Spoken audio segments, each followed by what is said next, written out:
Well, I'm not sure if she's having the same issues that Beth had, but I gave her the heads up on which link to use.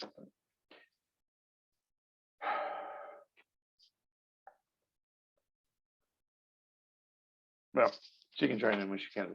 The last meeting we had was, as a working group, and there was a mistake on our part in terms of compliance with the Open Meetings Act. That was missed in the city clerk had pointed this out after the fact, and so the fourth thing on the agenda is approval of minutes. There were no minutes taken at that. I did not take minutes for that meeting, but we're going through the usual agenda order for city meetings. So with the change of the open meetings, the informal nature of the last meeting will be slightly more formal in terms of Robert's rules, on Robert's light rules, and going through the motions here. So if I could get a motion for approval of the agenda or any amendments to the agenda. So moved. Second. All in favor? I'm sorry, can you just point me to the best place to find the agenda? Sure. If you go to the city website and go to under government, one of the top things is agendas and minutes. And that will have agendas for everything. But if you scroll down to Penn Dam, it's alphabetical, and unfortunately the way it opens up is default. Everything is open instead of compressed. So if you scroll down, you can find the agenda for that.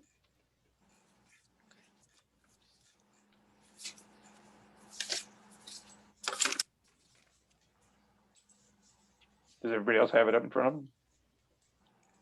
No, I had the same question. Send it in. Can I email this group? Or are we under rules now where we can't communicate because we're like so formalized that we can't talk to each other?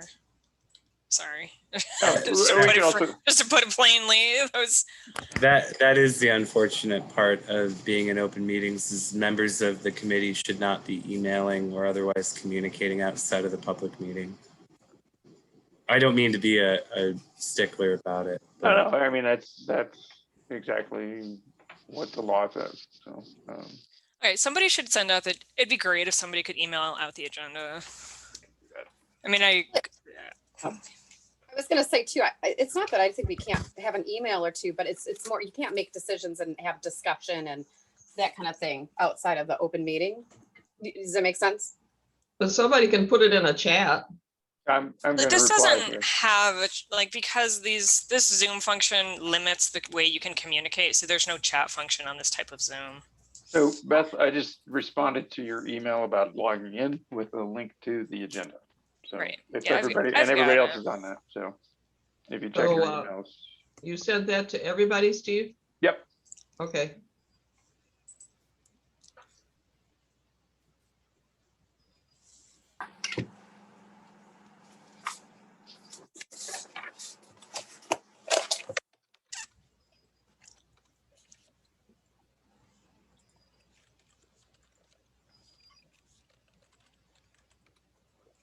Is everybody able to find that?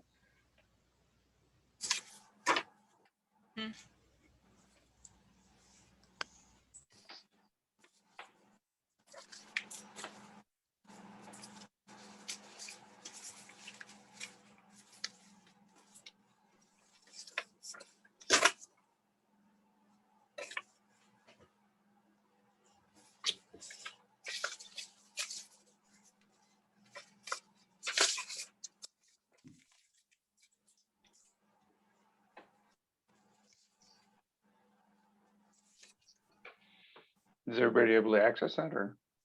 Yeah. Yes. Okay, cool. Let's go move forward then. So there's a motion to approve and second. All those in favor? Aye. I didn't find it actually that hard. Aye. Aye. All right.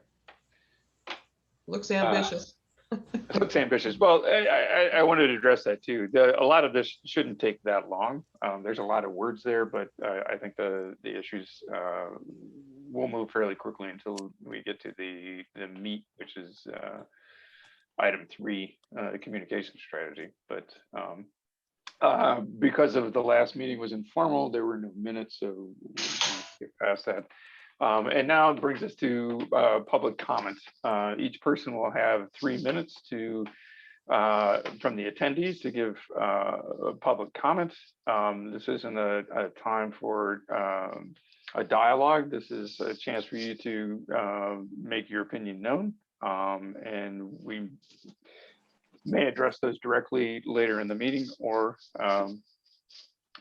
through personal contact later, but this is not a dialogue so much as a comment period. So. And if you want to comment, please raise your hand by using the icon in Zoom.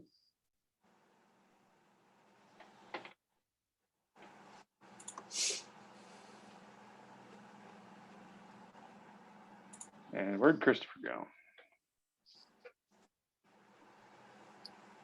He's off video, but he's there. All right. So we have one person with their hand raised. Christopher, you're gonna have to let him. There you go. Yep, sorry, I'm not used to hosting it, but now I think we have him ready to go. Hello, can you hear me? Yes, we can. Yes, we can. Yeah, sorry, the video isn't working. It somehow isn't connecting with your Zoom, but it should. Anyway, I don't really have a lot to say, but my wife and I have been birding in Peninsular Park for the past year, and we've documented 77 species there, about 20 of which are waterfowl or herons or other birds that depend very much on the river. And it seems to me that if the dam is removed, that's going to have a significant impact on especially the waterfowl. I just wondered if that has been considered, and I don't know much about the proposal, so we're here really just to find out more. Okay. Well, thank you for your input. We can address that at a later point. And yes, it will be considered for sure. Next, we have Deborah.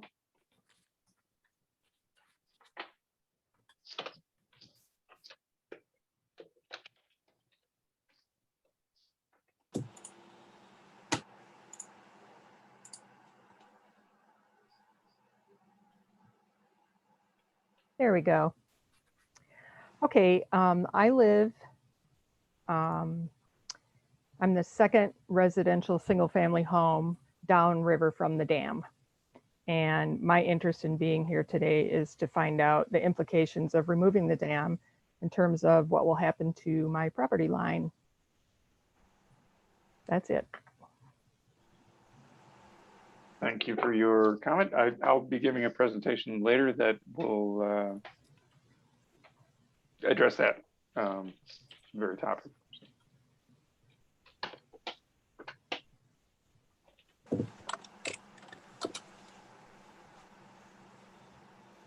Do we have anyone else from the attendees that wishes to speak?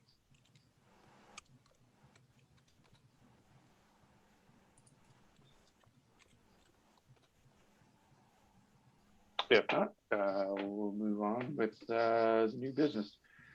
Steve, just to clarify that I was asked about the public involvement, and I understood that there would only be comments at the end of the meeting, and so that was what I passed on to people.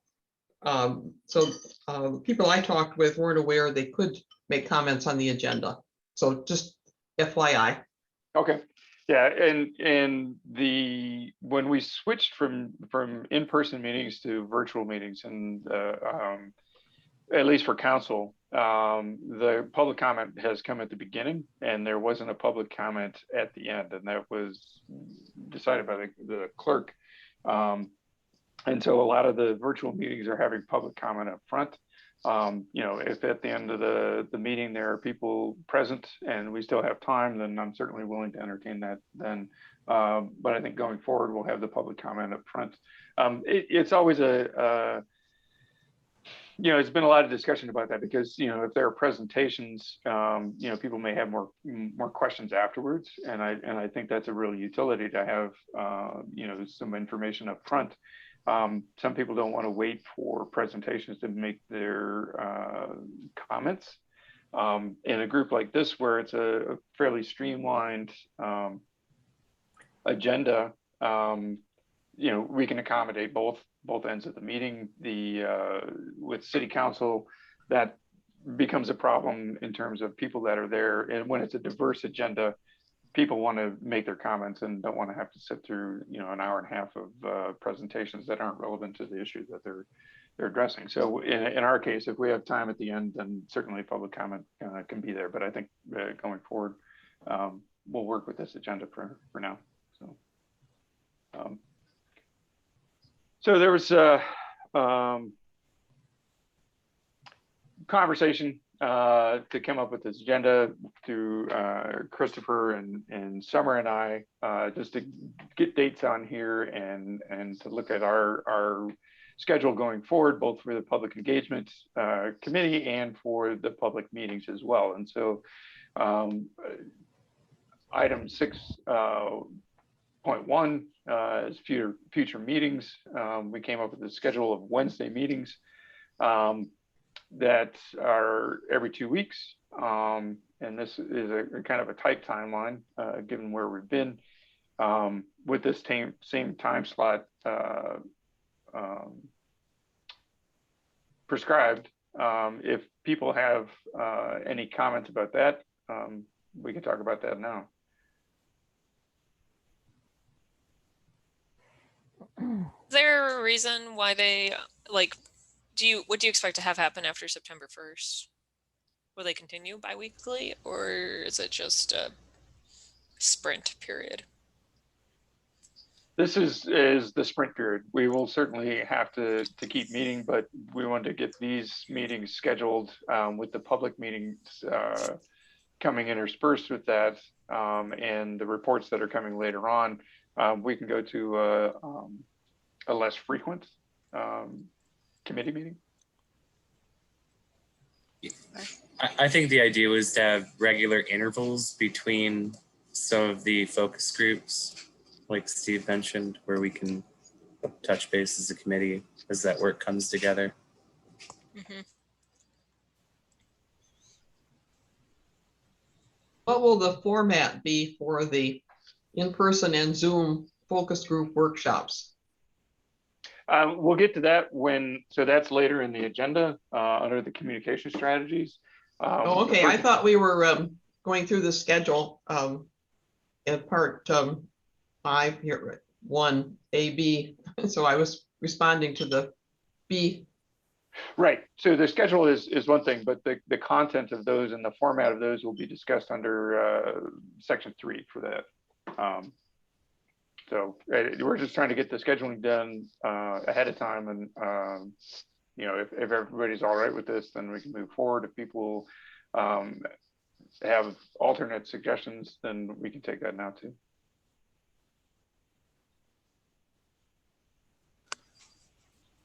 I was asking because we are the only Ypsi City landowners on the impoundment, and we are out of town August 11th.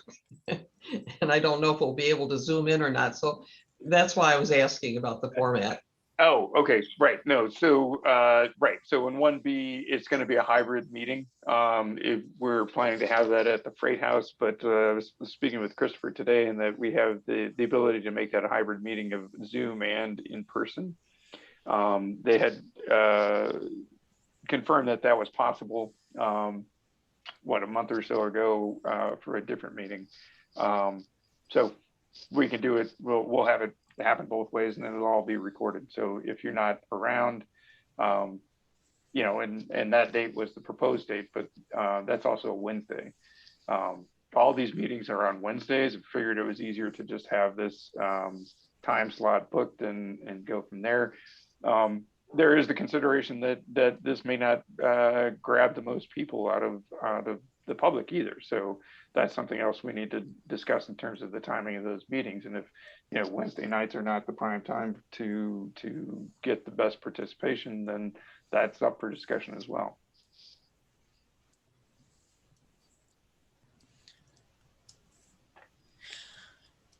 I mean, if we're talking about these dates right now, the September 8th date jumps out at me just as a hard date. Well, I don't know. I guess I'm thinking about it because the Monday is Labor Day, but a lot of schools used to go back after Labor Day, so it's sort of a chaos time. But schools, IPSI schools, are going back the week before.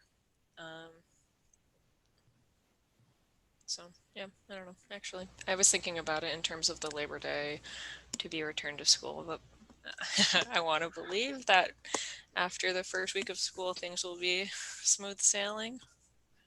We'll just all come back from Labor Day and Right? it'll be great. Yeah. I guess the logic here, just to talk about Wednesdays, is nobody really wants to meet on a Monday. Tuesdays are city council. Thursdays, you're approaching the weekend. A lot of people are headed out of town, or we also have like movie events and other community events often on Thursdays. Wednesdays kind of fall right in that sweet spot for availability and meeting tolerance. So you're not meeting on a Friday afternoon or something. And so if we can focus on the committee meetings and then move on. So is there any objection to the proposed dates for the committee meetings, the August 4th, August 18th, and September 1st? No. Does availability factor in? I will not be available on August 18th, but at the same time, I'm happy to read any transcripts or review any footage. Yeah, similarly, I won't be available August 4th, but I think that if these dates work for the majority of the people most days at this point, having it go forward makes sense.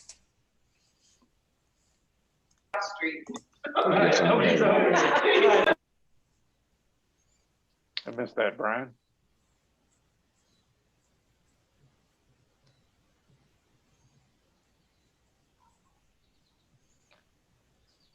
All right.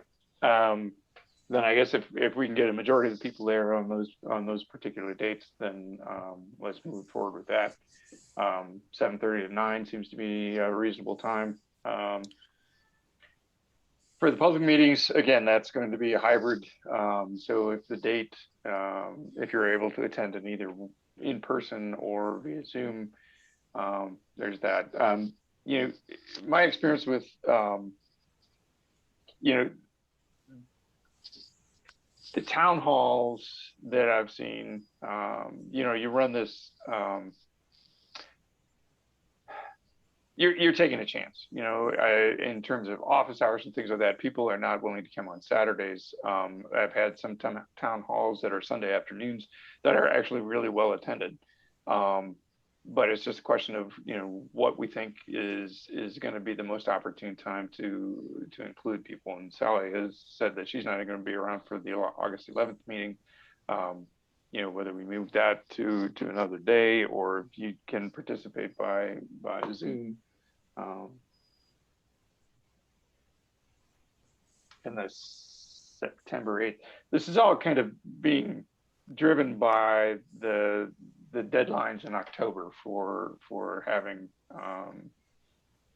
these meetings, and so it's possible to move these out a little bit. There's a little bit of wiggle room here, but not a whole lot. So.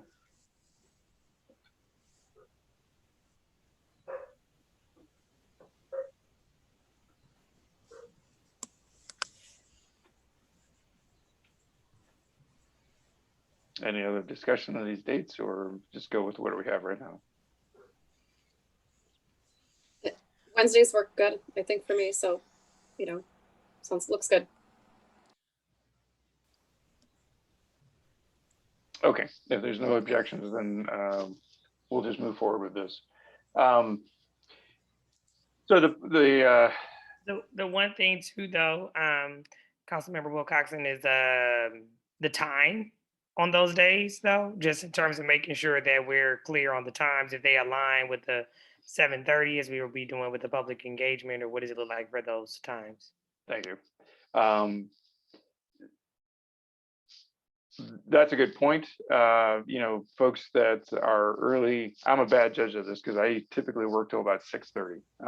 And that doesn't, you know, so 7:30 works for me, but people's opinion about getting these started earlier, if we can capture more people from having an earlier start time.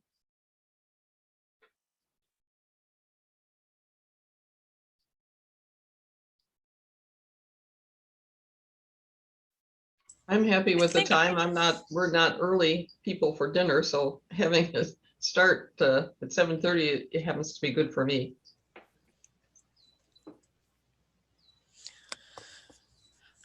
I mean, it's hard to say since it's not clear what we're going to do with the meetings, but I can see having people in a public.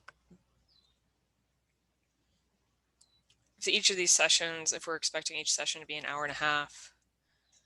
Well, that's the other reason that I'm sorry, go ahead. Go ahead. The other reason for not having the time on here is because like, is an hour and a half enough time? Should this be 2 hours? Should we go from 7 to 9 and include that?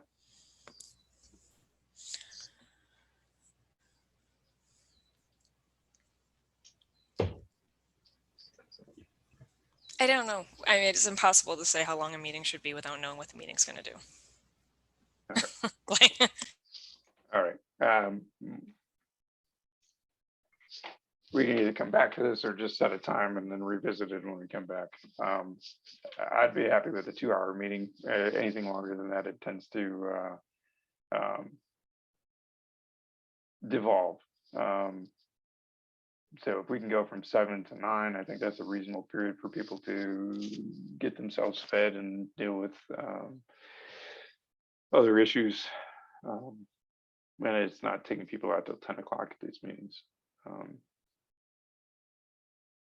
It's also possible, isn't it, Steve, to schedule additional meetings if it becomes apparent that the 2-hour meeting for a particular topic was insufficient, then to add another date. Certainly. And also take up issues at the next meeting as well. So, and given that we really don't know what the outcome is going to be, what the turnout is going to be for these things, but at least a couple hours to deal with these. Now, are you talking about our committee meetings or just the community ones? For the community ones, Yeah. you know, looking at the history of the master plan meetings and things like that, those were 2 to 2.5 hour meetings, and that was plenty of time to achieve the breakout groups and get back together and do that summary. So.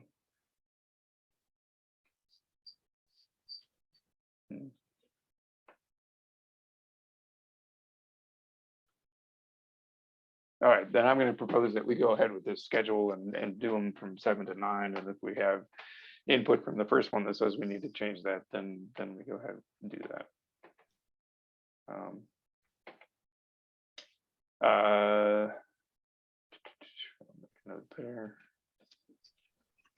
Are there any objections to that?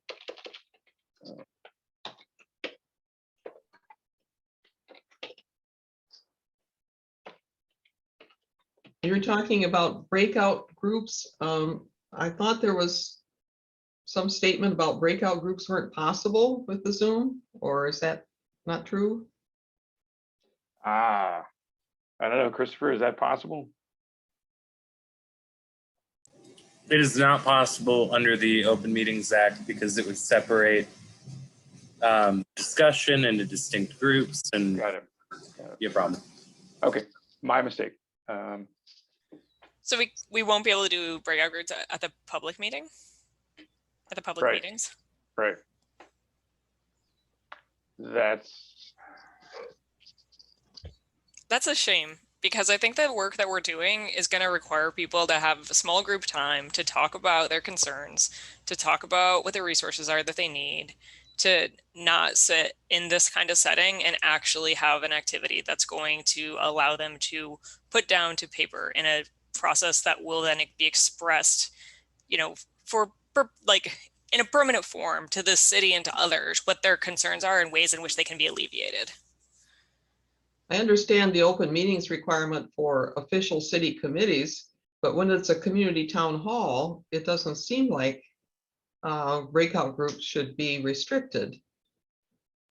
I can check with the city clerk.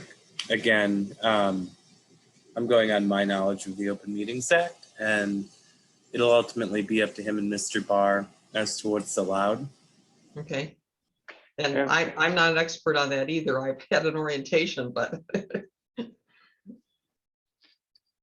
I think it's interesting in, yeah, because there have been lots of public meetings in terms of the master plan, things like that, that were all subject to the Open Meetings Act, that had breakout groups in person. So I guess we'll have to get that information from Andrew and Mr. Barr. But I agree that having breakout groups is kind of integral to the processing for these workshops.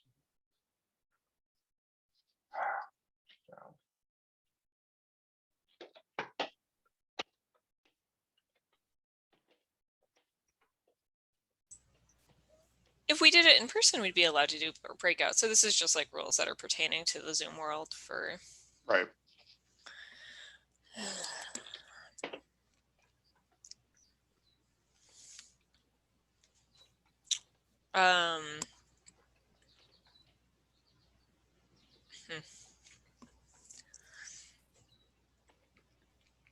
I mean,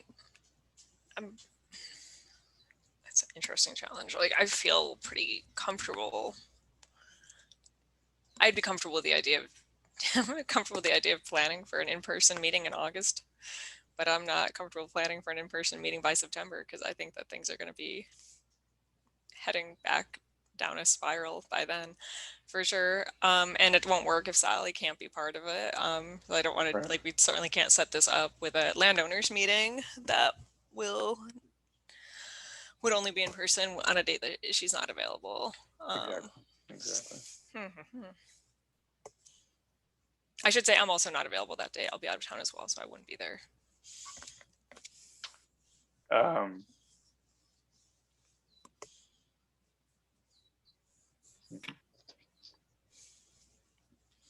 mean, we can, if you want to look at the follow, I mean, so there's two things. One, in terms of follow-up, we want to look at the following date or the following week. We were trying to do it every other week. So even if we don't, start August 11th, we can look at the following Wednesday. I don't know if you guys are there.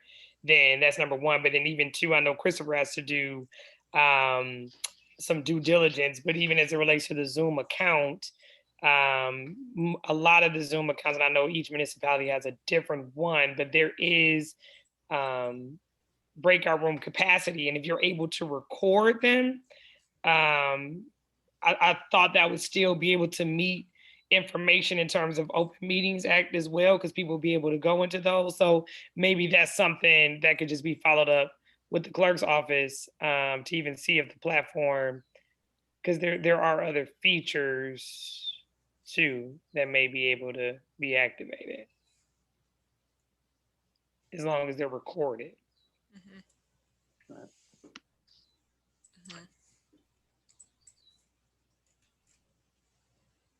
So that's one thing, like I said, to put it out there for the following Wednesday, if that works for the group versus the August 11th. I don't know, just a thought. That would be the 18th. Right. So that would be the same. That's supposed to be the public engagement meeting date. But maybe there's a way to kind of flip-flop.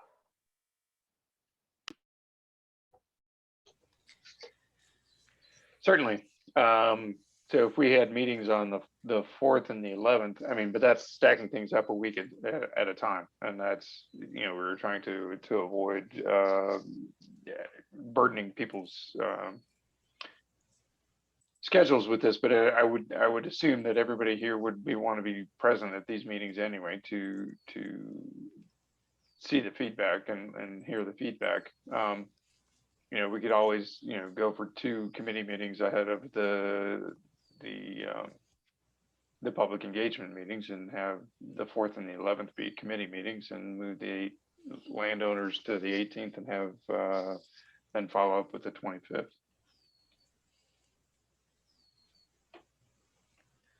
All the while being being aware that Beth has just predicted a second wave of or third wave of issues. It's not my prediction. I didn't make it up.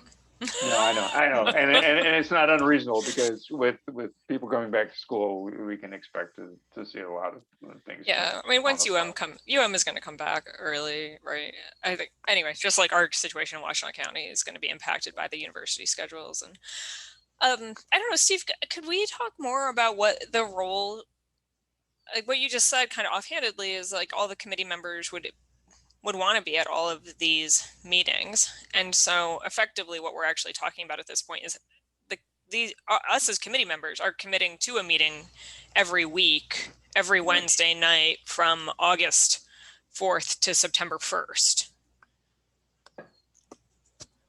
Already, right? Or September 8th, right? Or September 8th. Yeah, so. Correct.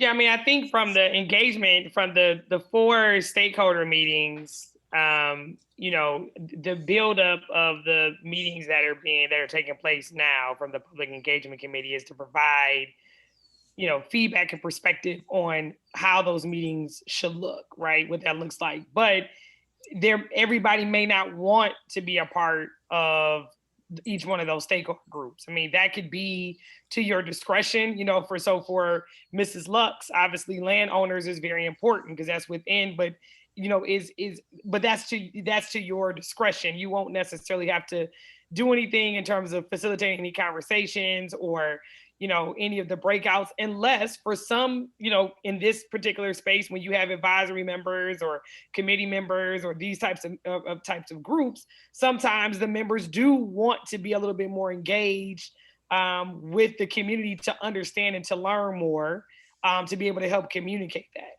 But there would not be any roles and responsibilities for the meetings as much as it would just be, you know, you all being a part of what does that look like at the meetings, but not actually have to execute those meetings. That's August for the landowners, the recreation is the general public, the town halls. So I don't know if that's helpful for you or not. Yeah, I think that is definitely speaking to what my question is, and I appreciate that.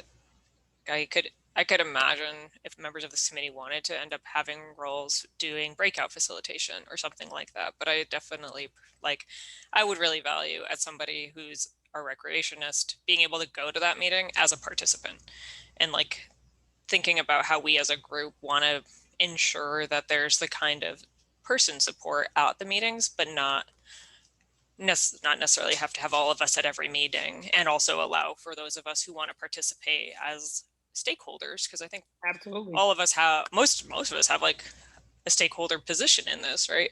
That we get to also do that and feel the process from that perspective, which I think is valuable.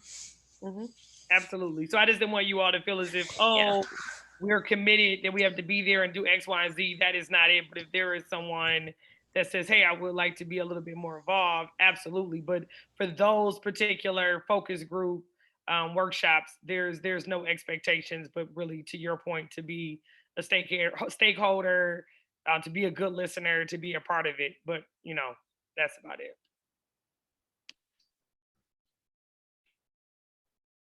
And then using these meetings in conversations to build out based off of those different groups that you represent, what should those conversations look like and what is important that should be to the landowner demographic, or what's important to each one of those. That's what we want to use these conversations for, but not necessarily to be a part of the execution.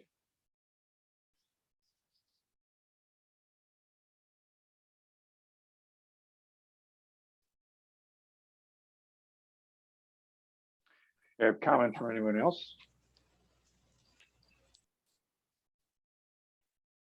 I would just reiterate that I would certainly like to be, I'd like to be involved in all the meetings. And I certainly have a priority for the landowners one. Right, right. I mean, it's also possible that we can stretch this out farther, because having one more meeting before we go into the first public meeting seems a little rushed to me. But you know, what's driving this is that October 8th date for the information for the DNR grant. But that will likely be an extension will be sought for that, and that report isn't due until December. So if we stretch this out, kind of accordion the whole thing a little bit farther, I don't think we're going to run into problems with that. And if we get the three focus groups done, but don't have time to do the town hall before October 8th, then I don't think we're going to run into a huge problem with that. So if that makes any sense, yeah. I do think there's a lot of value in trying to finalize those dates tonight so that people can plan. Right.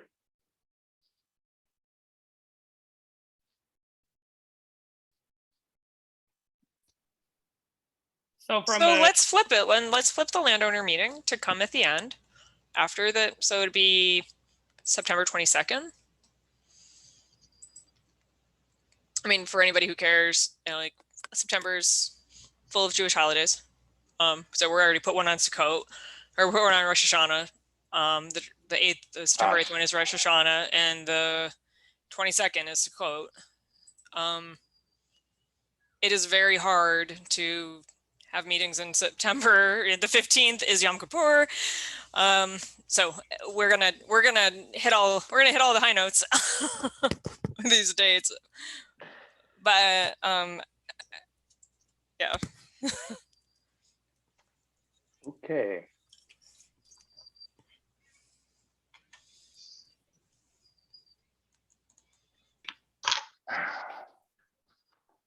If we were to have the landowners meeting on the 18th,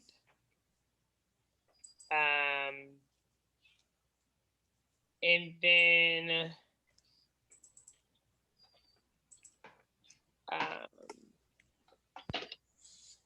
just, you know, from a capacity perspective, I guess, in terms of trying to figure out, I mean, that is, you know, for those that want to be involved as much as possible, that would be basically a meeting every week. Otherwise, it would be like a meeting every other week if you know, from the Public Engagement Committee, you know, perspective. So it could be August 4th and, you know, August 11th for the Public Engagement Committee. That's a back-to-back. And then there's not one until September.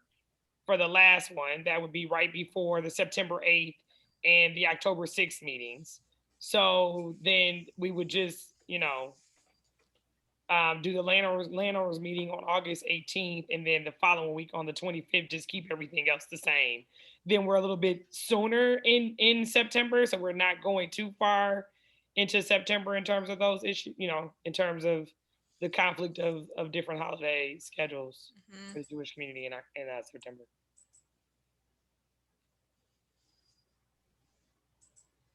So the dates are the same, but you would be coming back to back for the engagement committee, you know, that 1 week, then the following week, and then the last one being in September.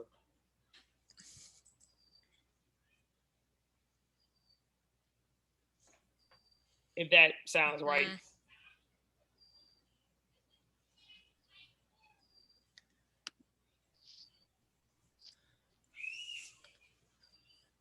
That still leaves all the meetings on holidays in September, unless we change the date, right? Or the day of the week. Well, it kind of pulls it back so that we only end up, I think, with what Summer was saying, we would have essentially 3 weeks in a row with, like, so we'd have the committee meet on August 4th, August 11th, do the first stakeholder meeting with landholders on the 18th, and then continue with the 25th and then the 8th. That's a lot, but I think that was the proposal that I heard. So then we would be wrapped. The 8th will still hit. then with your last meeting, Rosh the last Hashanah. community town hall in October 6th. I was just trying to get us on the Mhm. earlier end of September is the attempt with that, but it is a lot if we don't have any flexibility of that DNR timeline. Because that's, you know, that's what's driving the tight window as well. Right. Mhm. And I think we can, I think we can work with that to extend it out. You know, my conversations with the watershed council is that they were going to extend the, they were going to ask for an extension for their report, which is due in December. So that may go farther out, and that would give us a little breathing room for the scheduling. Do we know when that information would be back? I mean, just in terms of being able to at the next, I mean, because if we're trying to do we know for sure that the landowners meeting is not going to be on the 11th, so we know that. All right. But is there a way on August, you know, for the next meeting on August 4th? Sure, I can explore that with the watershed council and what they know in terms of the DNR's timing, and I can check in with the DNR too, to see what that looks like, and if we can extend that through. Because I mean, because if that's the case, I mean, it just kind of would it, you know, it could just then drop down or shift down if we are able to expand a little bit. You know, maybe then the landowners meeting is August 25th, and we could still keep the 18th as the engagement committee meeting. Then the landowners meeting is August 25th, and then the recreation meeting would be September 8th, and then we're able to go into October. Then you can do the general public and a town hall meeting in October, if that's a possibility. Right. And then we're not in conflict with the latter part of September or you know, Jewish celebrations. Oh, what if we did? Hang on, I'm like looking at the calendar. Okay, so. Oh, sorry. You can ignore me. I'm just gonna calendar it myself over here, I guess. Shit.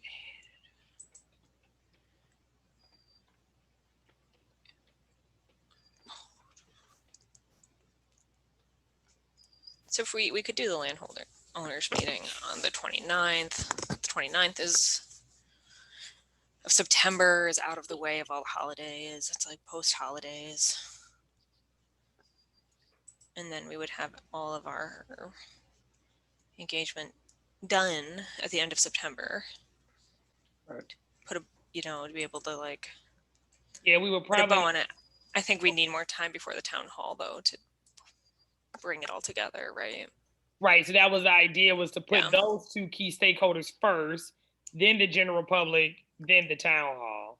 So if we were to do September 25th, you know, August 25th could be landowners, and the recreation is coming right underneath that, September 8th. And then we were look at the 29th, that would need to be the general public meeting. And then the question becomes a little bit of time, because we got to be able to get all the information, synthesize it, you know, as it relates to the community town hall meeting. So we do need a little bit of a gap. The 29th, you know, that doesn't give us much of a, so we have to go a little bit. That's what I'm saying, in the sense of if we can extend a little bit more into October. But definitely having those two key stakeholder groups before the general public meeting, I do think is important in terms of synchronizing the meeting dates.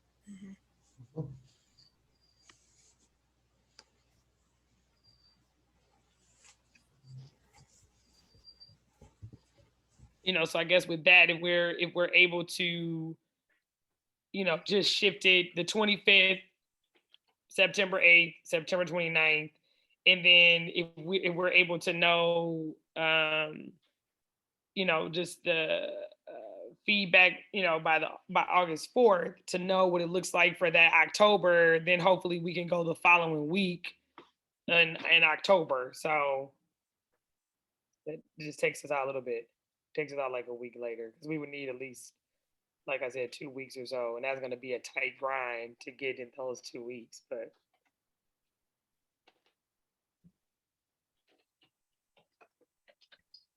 All right, we've been all over the place. So I want to get a summary here of where we are with this. We're talking August 4th and August 11th of having committee meetings. August 18th was proposed to be the first focus group, or that's right. So that's right. As it relates to this, the timing of it.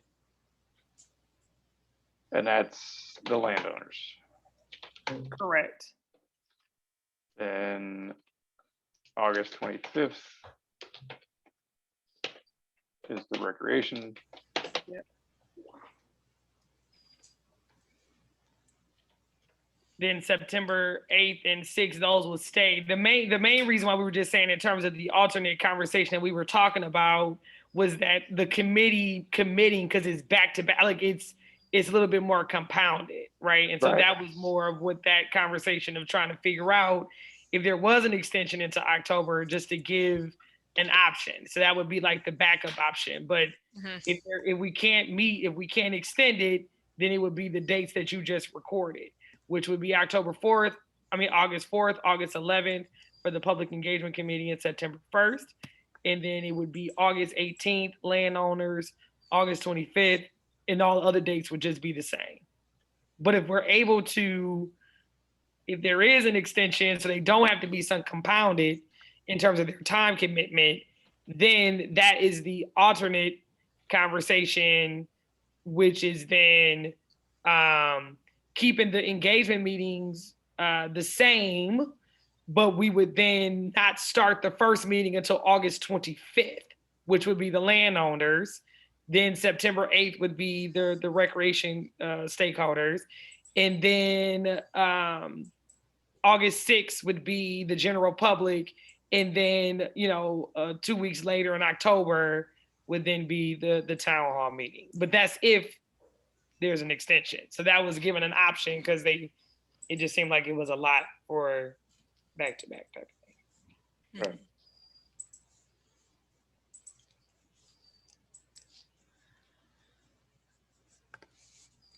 And just to not surprise anybody later, I will not be at a committee meeting on the 4th or the 11th because I'll be out of town and traveling those days, so completely out of pocket.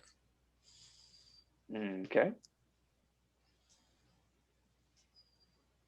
It sounded like they worked well for others. Mm-hmm.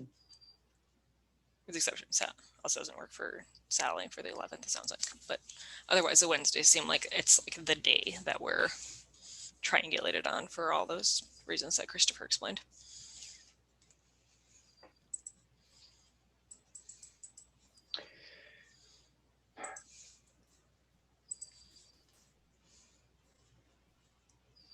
I do have one question about landowners. Is that the expectation that it's only Ypsi resident landowners, or will all landowners be welcome?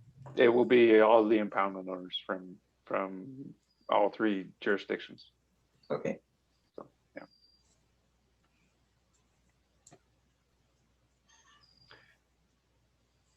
So can we move forward with the tentative schedule that the August 4th and August 11th are the committees, the landowners of the 18th, the August 25th is the recreationists. We have another committee meeting on September 1st, and September 8th is the general public meeting. And I will do diligence in terms of checking with the Watershed Council and the state in terms of the extension, and Christopher will look into the issue with the hybrid meetings and breakout groups. That's not reasonable at this point. Mm-hmm. All right. Yes, it does. I see heads nodding, so that's good. And then that gives Summer some time to put things together in the end of September, and we can work on the October dates when that comes up. And that town hall, will be. My impression is that a lot of people that came to the focus groups will just be there. Again, there may be more people there, but I expect there will be a lot of repeat people for that. So, okay. Well, that took a lot longer than I expected, but it seems like we have a plan for that. Presentations, oh, great, now I get to do that. Christopher, can you allow me to share my screen? So this presentation is something partially, there's two things here. There's a presentation that I think Sally may have seen. It's a basic outline of what this project looks like. And in terms of where it's affected, where we've been, what's happening at the moment. And then there's parallel to this group, which you'll see in this, it gives some of the structure in terms of, you know, what other groups are working on other aspects of this project. And then there's, I'll have the basic outline for the restoration plan that needs to be put in place by the restoration committee. So can I share my screen at this point? I think you should be able to now, Steve. All right, let's give me a minute. There we go. Can everybody see this? Penn Dam project status update. Yep. All right, cool. So let's go. So there's a little background and where we stand at this point. There was a feasibility study that was completed in 2018 that was provided by Princeton Hydro. That was signed on to by the city, the Friends of Penn Park. There were folks from both townships that were involved in that as well. That was reported back to that was completed in September, and it was reported later in 2018. I think it was December city council meeting that was reported on. In May of 2019, city council voted to move forward with the project to remove Penn Dam. The watershed, Huron River Watershed Council and IPSI applied for funding from the DNR for a 2019 cycle that had input from both state and federal experts. There was some delay in the deliberation on the funding for that, and it was eventually awarded at $330K, which was less than what we asked for, but that didn't come until September 2020. That cycle ends at the end of October. That's what's driving the scheduling for that. And again, the no cost extensions will be likely. It looks like the work for that is getting done in a timely manner, but because of the delay, that schedule for the field work has been compressed significantly. There was a request for proposals. There were 9 different firms that responded, but they responded in groups of collaborations, and Limnotech was the after a scoring of those. Limnotech was contracted for the removal design and analysis.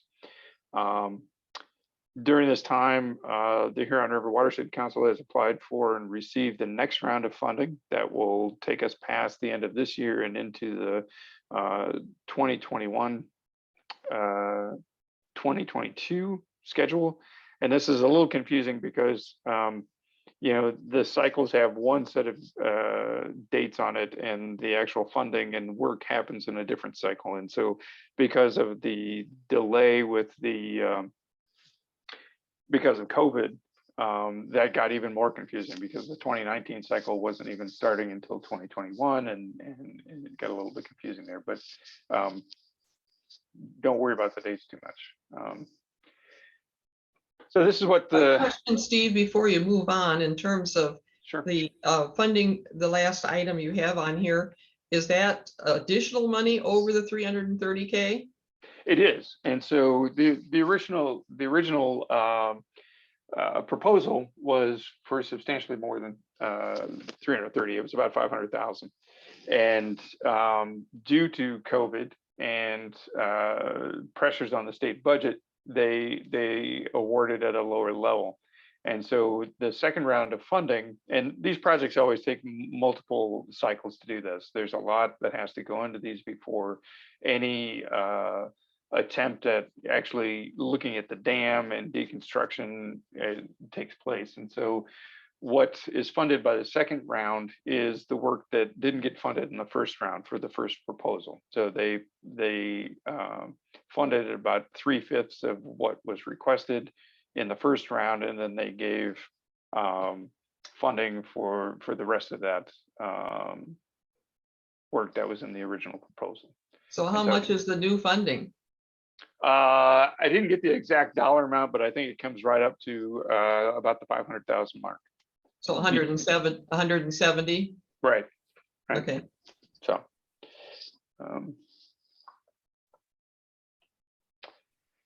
and overall, this is, this is a nice bubble. And I have to say that most of these slides are put together by Daniel Brown at the Watershed Council. But this is what it looks like. If you look at the project progression, there was the removal, the feasibility study with public engagement that preceded that and came after that. The comprehensive removal and design planning is what Limnotech is dealing with right now. At the same time, there's a restoration committee that is going through and looking at what needs to happen leading up to and after dewatering and starting of deconstruction of the dam itself.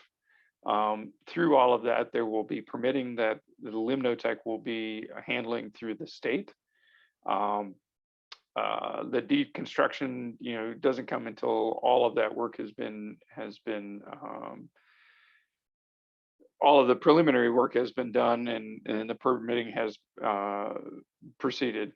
And through all of this, there's monitoring on the river that Limnotech is doing, that a multidisciplinary group from EMU is working on as well. The restoration committee is looking at that as well.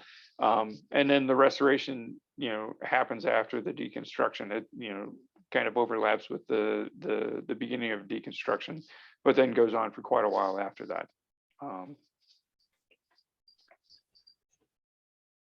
And as it says in the bottom, these are not to scale, but they do overlap in quite a few areas, and it will take some time to do this. These projects are usually 3 to 5 years, and could be more than that for a dam this size.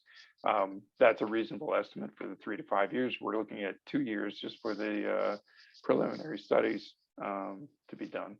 So here's the key updates. We're in the first phase, and that's proceeding along.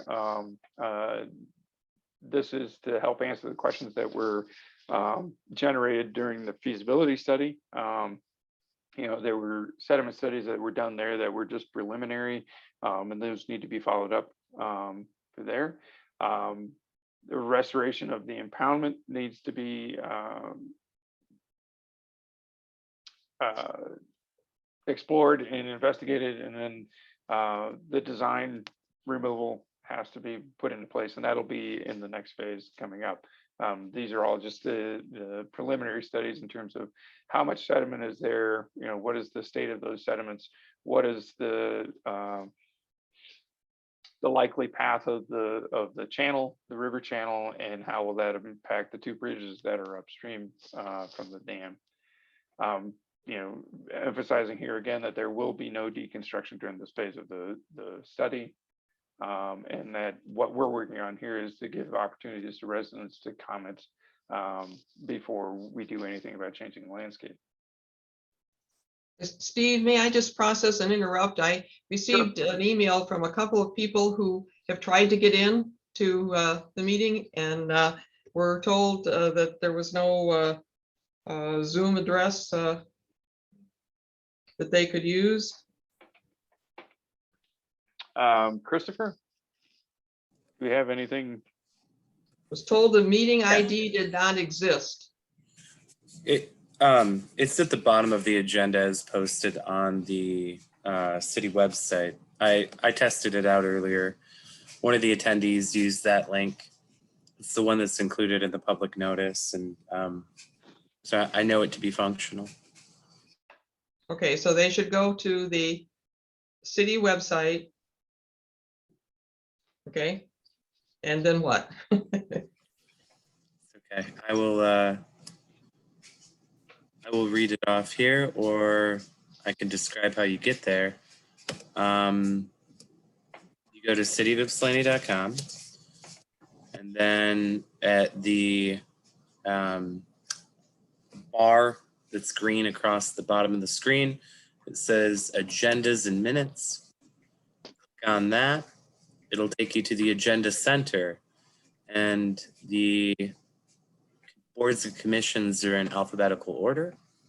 Goes from Administrative Hearings Bureau to Arts Commission to Board of Ethics to City Council, Economic Development Corporation, Election Commission, Fire and Police Retirement Board, Fire Civil Service Commission, Historic District Commission, Human Relations Commission, Non-Motorized Advisory Committee, Parks and Recreation Commission, and then Penn Dam Public Engagement Ad Hoc.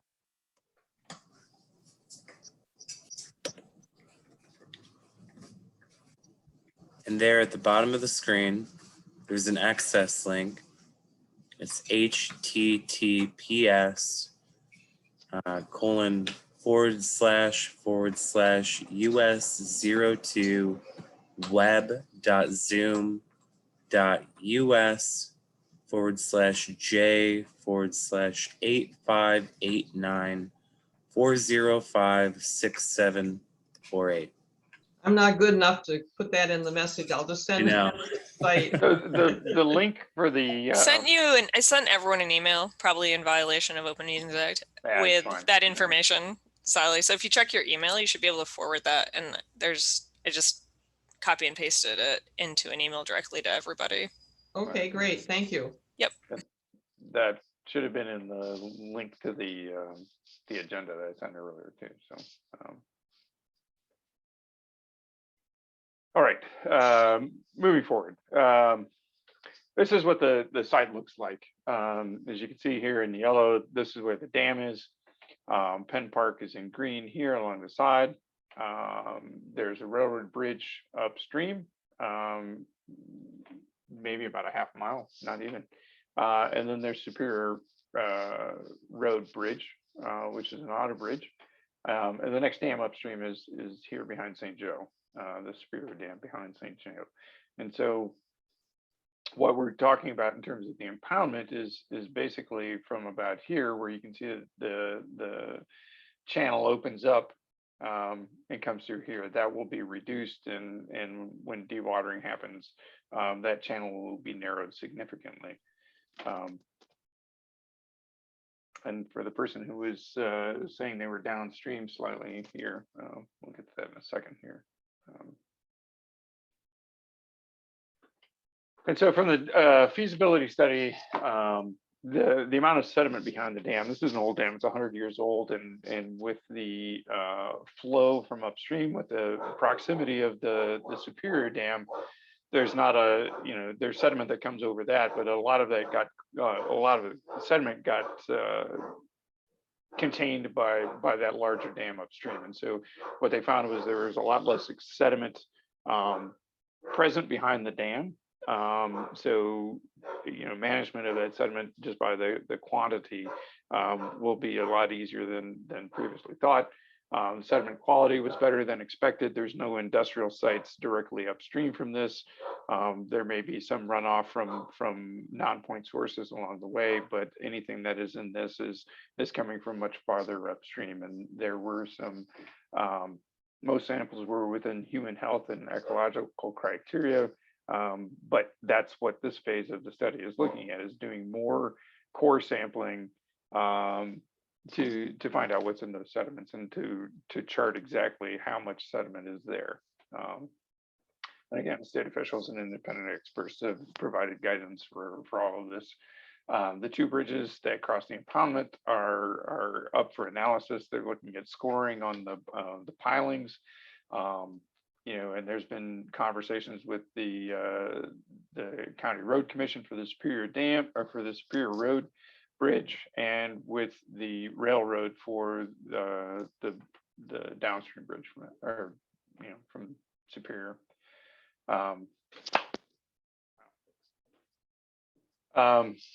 In terms of riverfront land ownership on the impoundment, nobody is expected to lose any land area, and quite the opposite. In fact, there would be, you know, as this is dewatered and the channel narrows, there will be more land at that point. City Council has made the statement to the landowners and to the other jurisdictions, Superior Township and Ypsilanti Township, that, you know, taxing for that extra land was not, and they have agreed to this, that it wouldn't be assessed taxes on the exposed land when it comes up. And there's also been a statement that there would be no development along there. So there were some myths about you know, having you know, the B2B trail have a leg go through there and having walkways and things like that, and that is absolutely not the case here.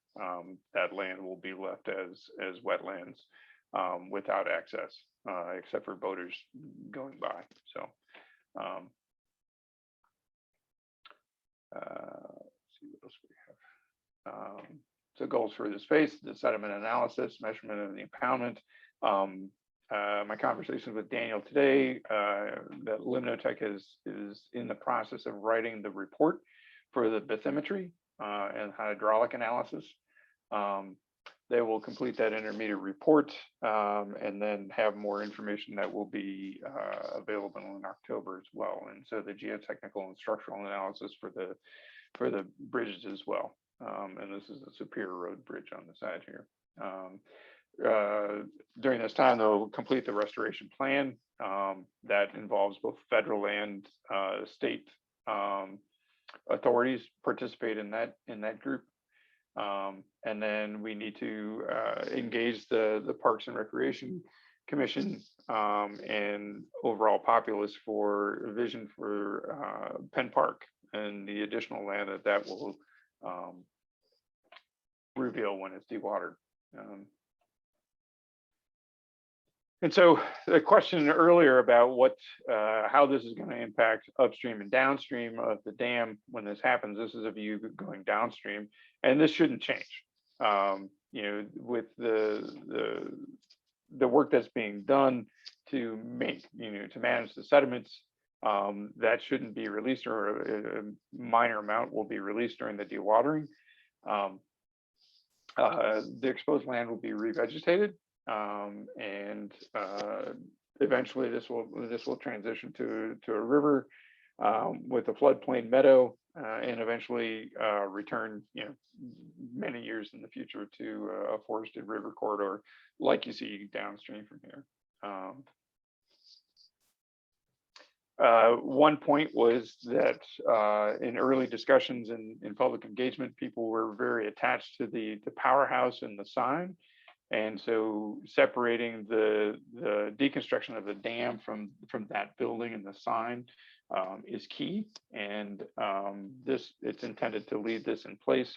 Another common myth was that there was going to be a brew pub going into this building. And I can assure people that that's not possible. This is city property and it's designated as a park. And those kinds of commercial enterprises are not allowed. And we're maintaining that. So some of the issues that come up are sensitive species and fisheries.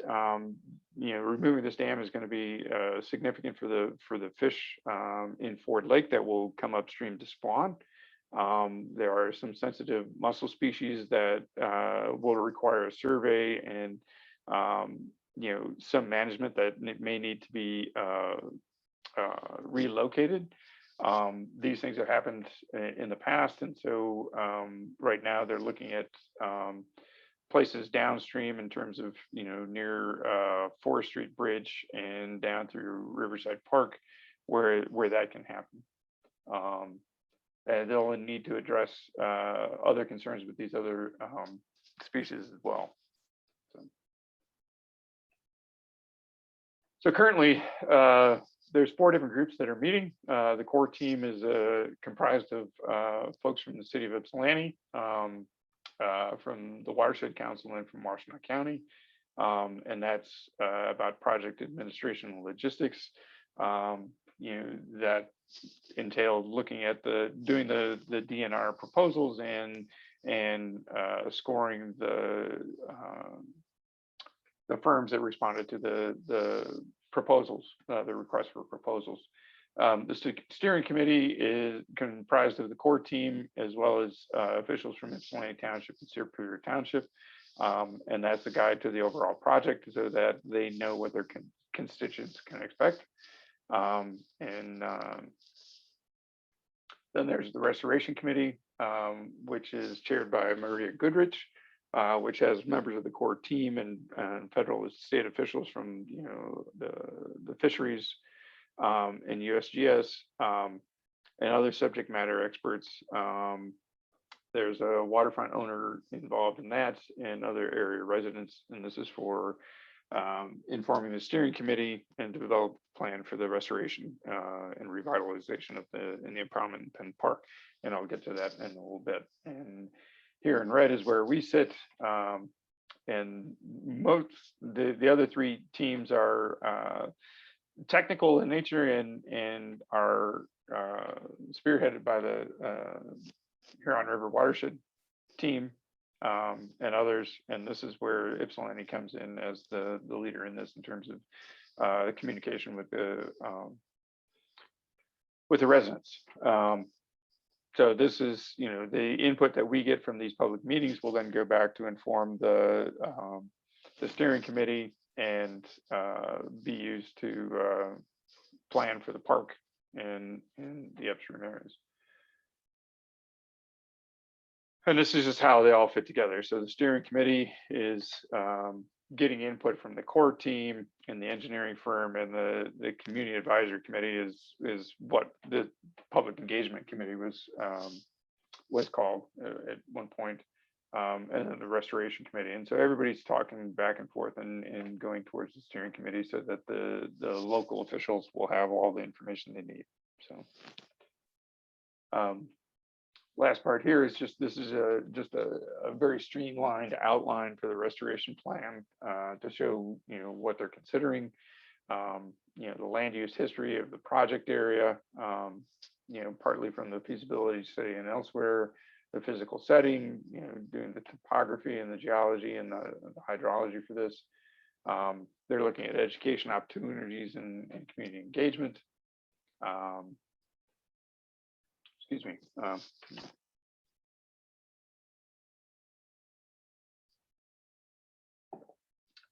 Looking at developing landowner access to support planting, there will be a certain amount of growth from seeds that are in place in the sediments, but in order to manage the restoration effectively, they're going to have access to that, and doing it all from the water would be very difficult. So they need to consider the ecological setting in the native vegetation, dealing with invasive species. There's a lot of invasive species around the banks right now. Again, going back to the mussels and the other sensitive species, they need to take that into account. And they have to do inventories for all the vegetation and the revegetation. So they will also have in the, going forward, they'll construct a timeline for how this can be managed, and then give an estimate of the costs. And with that, we are approaching 9 o'clock, so I'm going to stop sharing here.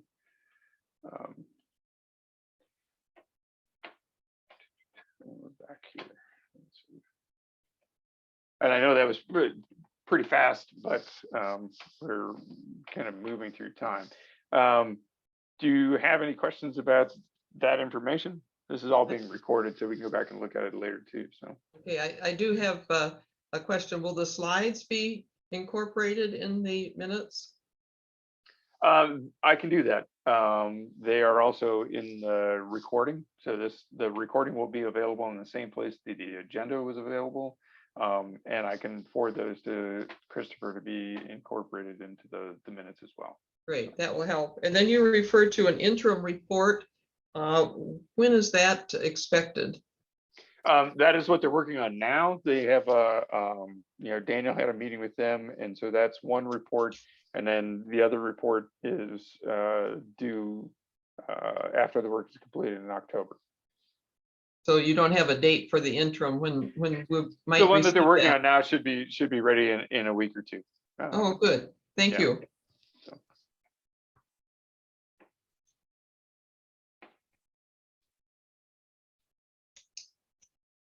Any other questions or comments?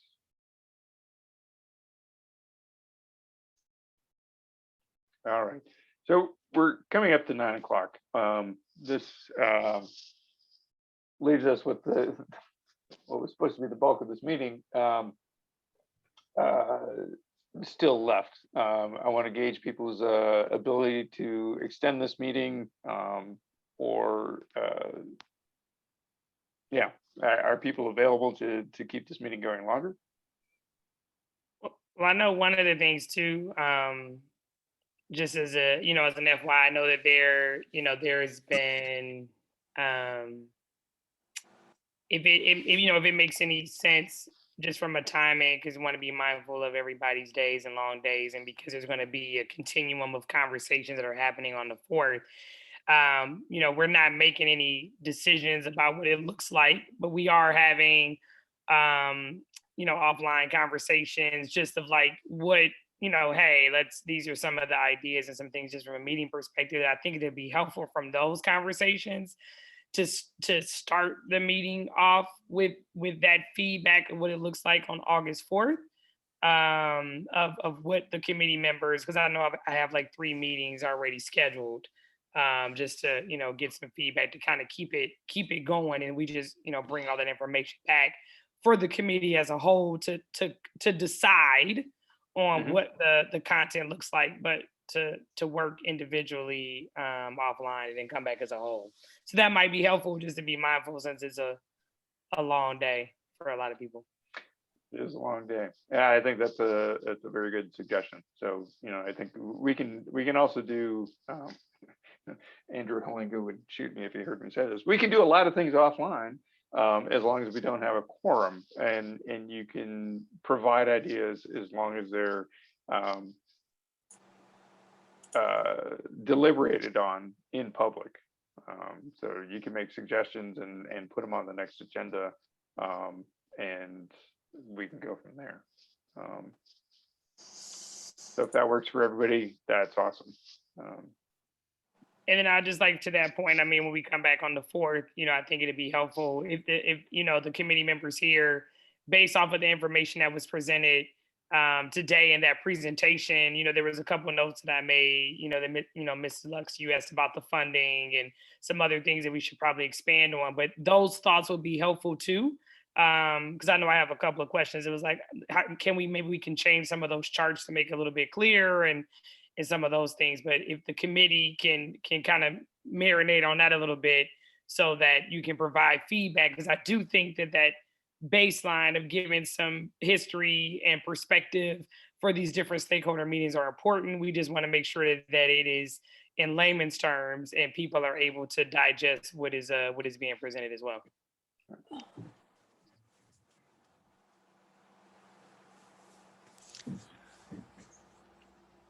Yeah, I don't think that jumping into the formation of a communication strategy at this point is going to bear us anything helpful.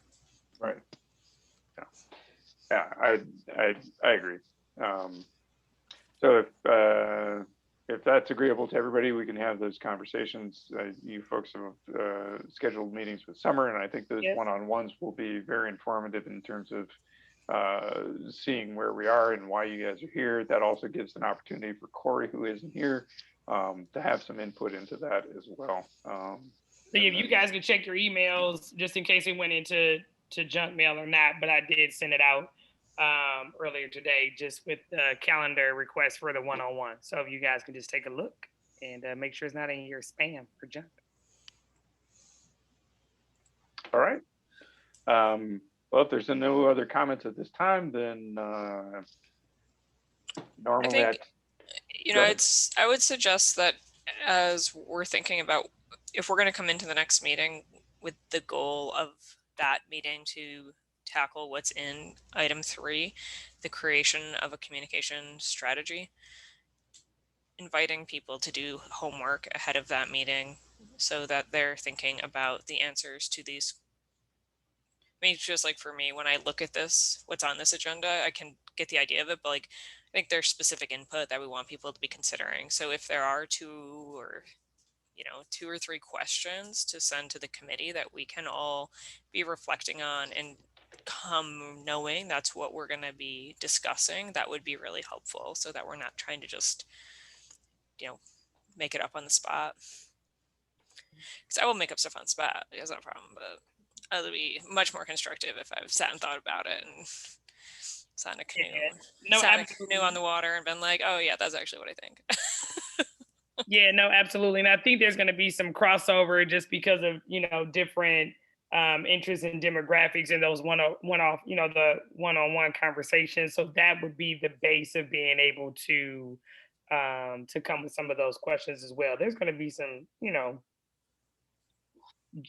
general things that are within the engagement conversations and strategies, but it really does come down to those experiences and questions from those different stakeholders. So that's why I just want to make sure that you all take a look at the schedule and find a time that works for you and then book it from there. Sounds great. Well, with no further ado, then I suggest we adjourn this meeting and go talk to our loved ones. Good idea. Thank you. All right. Have a good night, folks. Thank you so much for showing up. Thanks. Good night, everybody. Good night.